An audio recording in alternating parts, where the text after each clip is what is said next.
नमस्कार दोस्तों, जैसा कि आप सामने स्क्रीन पर देख रहे हैं, क्या राज्य सरकारें सुप्रीम कोर्ट का टेट आदेश नहीं मान सकती? तमिलनाडु सरकार का बड़ा कदम, पूरी स्थिति आर्टिकल 141, 142 और 144, आरटीए एक्ट की सेक्शन 23, एनसीटीई की भूमिका, सुप्रीम कोर्ट का फैसला, 31 अगस्त 2028 तक की समय सीमा। तो इस वीडियो में हम सारी चीजों को विस्तार से समझेंगे। आज का विषय लाखों शिक्षकों के लिए बेहद महत्वपूर्ण है। सुप्रीम कोर्ट के टेट संबंधी फैसले के बाद लगातार यह सवाल उठ रहा है कि क्या किसी राज्य की सरकार अपने शिक्षकों को टेट से छूट दे सकती है?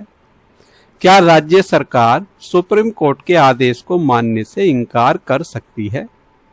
और तमिलनाडु में जो कदम उठाया गया है उससे दूसरे राज्यों के शिक्षकों को क्या उम्मीद करनी चाहिए?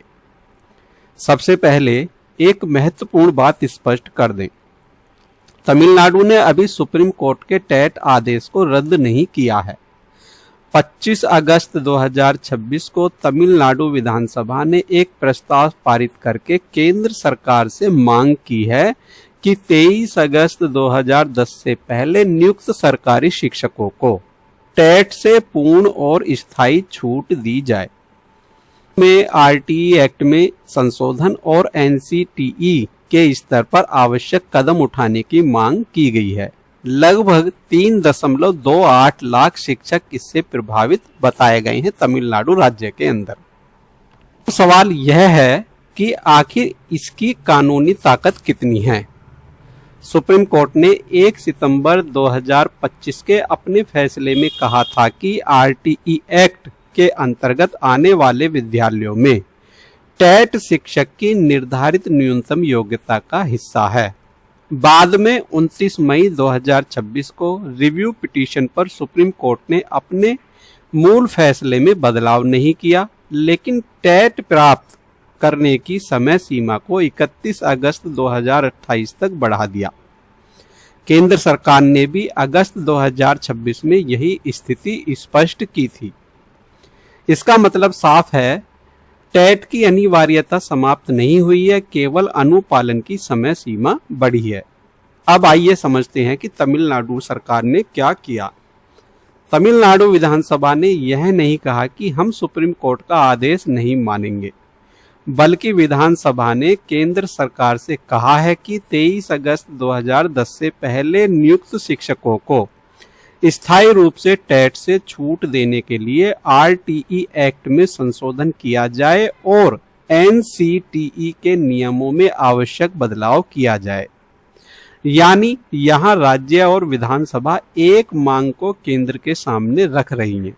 अब सबसे महत्वपूर्ण संवैधानिक प्रश्न आता है, क्या कोई राज्य सीधे सुप्रीम कोर्ट का आदेश मानने से इनकार कर सकता है? तो इसका उत्तर है नहीं। भारतीय संविधान का अनुच्छेद 141 कहता है कि सुप्रीम कोर्ट द्वारा घोषित कानून भारत के क्षेत्र के भीतर सभी न्यायालयों पर बाध्यकारी है। इसके अलावा अनुच्छेद 144 के अनुसार भारत के सभी प्राधिकारी सुप्रीम कोर्ट की सहायता में कार्य करेंगे। इसलिए यदि कोई राज्य सरकार केवल एक सरकारी आदेश जारी करके यह कह दे कि राज्य में सुप्रीम कोर्ट का टेट वाला फैसला लागू नहीं होगा, तो ऐसा आदेश गंभीर कानूनी चुनौती का विषय बन सकता है। लेकिन इसका मतलब यह भी नहीं है कि सरकार कोई रास्ता नहीं खोज सकती। सरकार के पास संवैधानिक और वैधानिक रास्ते मौजूद होते हैं। उदाहरण के लिए सरकार से कानून में संशोधन की मांग कर सकती है, संबंधित नियमों में परिवर्तन की मांग कर सकती है, या स्वयं सुप्रीम कोर्ट के सामने क्लैरिफिकेशन, मॉडिफिकेशन अथवा अन्य उपलब्ध कानूनी उपाय अपना सकती है। यही अंतर हमें समझना होगा। सुप्रीम कोर्ट के आदेश की अवहेलना करना अलग बात है और कानून में संवैधानिक बदलाव की मांग करना अलग बात है। तमिलनाडु ने अभी दूसरा रास्ता अपनाया है।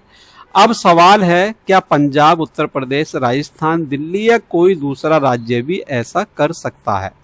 सैद्धांतिक रूप से कोई भी राज्य अपने शिक्षकों की समस्या को लेकर केंद्र सरकार के सामने ऐसी मांग रख सकता है, लेकिन जब तक संबंधित कानून, नियम या सुप्रीम कोर्ट के आदेश में वैधानिक रूप से परिवर्तन नहीं होता है, तब तक केवल राज्य का प्रस्ताव टेट की अनिवार्यता को समाप्त नहीं करता है। यही बात उन सभी शिक्षकों के लिए बेहद महत्वपूर्ण है जो सोशल मीडिया पर यह खबर देख रहे हैं कि तमिलनाडु ने या अन्य राज्य ने टेट खत्म कर दिया है या अब सभी राज्यों में टेट खत्म हो जाएगा। ऐसा कहना अभी सही नहीं है। सही बात यह है कि तमिलनाडु विधानसभा ने प्री 23 अगस्त 2010 टीचर्स के लिए परमानेंट टेट एग्जाम्पशन की मांग की है। अब एक और महत्वपूर्ण प्रश्न, क्या सुप्रीम कोर्ट खुद किसी वर्ग को टेट से राहत दे सकता है? तो इसका जवाब है हाँ।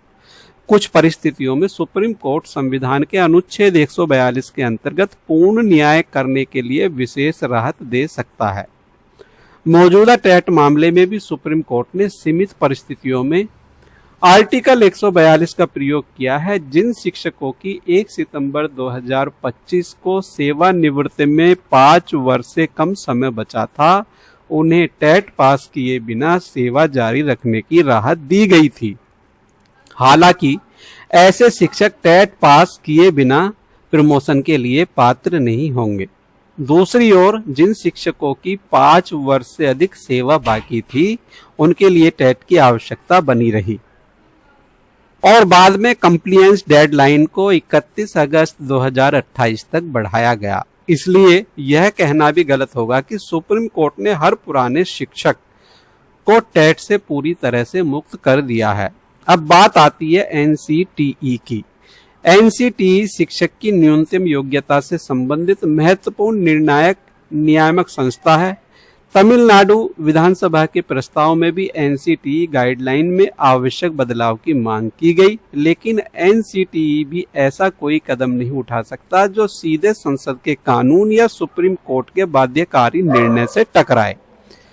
यदि कानून में संशोधन होता है या सुप्रीम कोर्ट किसी मामले में नई व्याख्या करता है, तब उसके अनुरूप नियमों में परिवर्तन का रास्ता खुल सकता है।